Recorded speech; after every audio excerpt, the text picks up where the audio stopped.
Welcome back to the Football Today show for another special segment with Code Sports journalist Erin Smith. How you going, Erin? And thanks again for coming on. Well, thanks, Liam. Thanks for having me.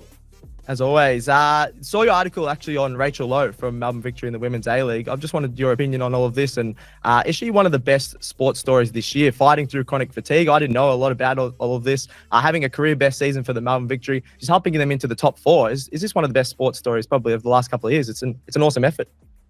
It's fantastic, and it's really good to see that she's been so well supported at Victory and able to, I guess, battle through this really tough illness and still perform. And she's given all the credit to Victory and their medical staff and their flexibility, allowing her to have, quieter or lesser days when she needs to in order to have more time for recovery. Yeah, very remarkable story, telling me how a training session could leave her bedridden for the rest of the day. That's crazy, and she's still playing that on the weekend. And it's unbelievable. And scoring goals.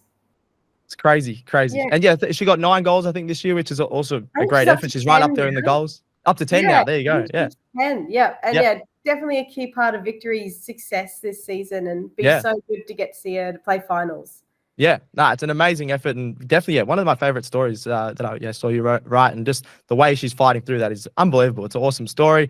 Having a look at Cortnee Vine now from Sydney FC, of course, and a Tilly's player through the World Cup. She was amazing for Sydney FC on the weekend, scoring twice against league leaders Western United. 3-1 win she got for Sydney FC. Obviously, she missed out on the Olympic qualifier games due to personal reasons. Does she come straight back into this Olympic side, do you think, coming up, or in the other friendlies and things like that? Do you reckon she comes straight back in because of the quality player she is, or is it hard to get back into this Matilda side? I think it might depend on what those personal reasons are. We don't know. She's not made any announcement. But I think if she's willing to play and available, I think TG would be crazy not to pick her. She's a gun, Yeah, she's, that favourite term of his, the game changer. That is what Cortnee Vine can be. I don't think she's played many full matches for the Matildas, but she definitely can have an impact off the bench or even in a starting side, and then, make way for a more defensive player if we need one. She's definitely got enthusiasm and energy, and that's something that's really important as well. Yeah, no, you're not wrong. I think she came on a couple of times in the Women's World Cup where she just dominated on the wing. Then they sort of chucked her in the midfield. She's pretty versatile as well in that attacking sense. And I'd love to see her back in the Tilly side. So I hope for her, all the best for her. Saw another great article you wrote with Emma Greenwood. This 100 on the most influential women in Australian sport. I saw that Mary Fowler was number 1. Just wonder of your choice behind that. Obviously, a lot of followers on our Football Today will absolutely love that she's number 1. What was the decision behind that? And why was she number 1 on that list? Yeah, I think it was a tough one, the Power 100. We've done it. It would be tough. Now. Lots of arguments and things like that. It's always a cause of some strong discussions about who gets to go where on the list. But Mary Fowler was pretty much undisputed as the top of that list. It was a fairly easy decision to put her there. She's the biggest star we've got at the moment. She's just incredible.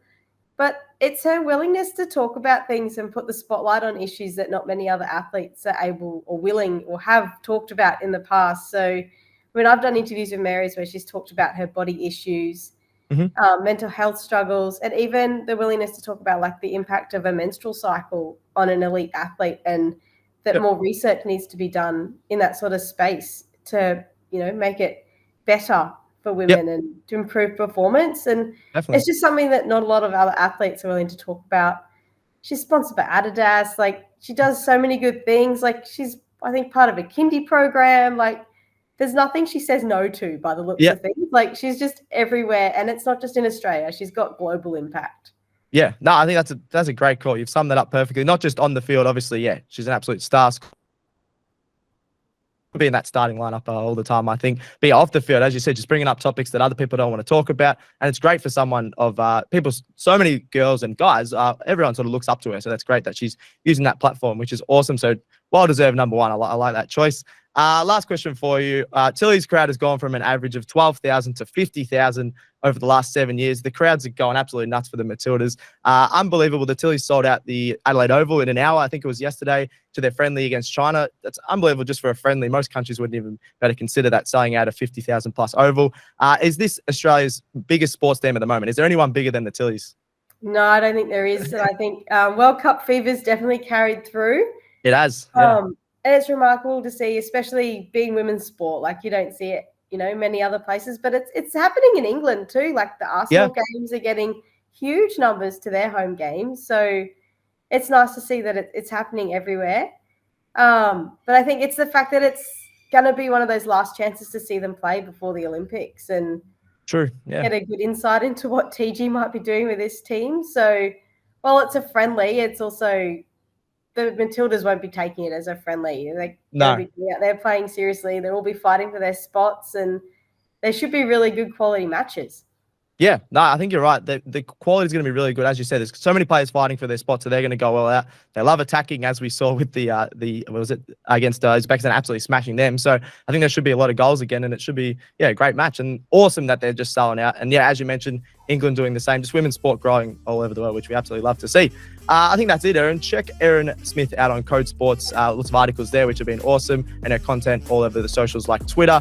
That's _Erin_Smith. Thanks so much for coming on, Erin. No worries. Thanks for having me. All right. That's another episode of Football Today done. We're out.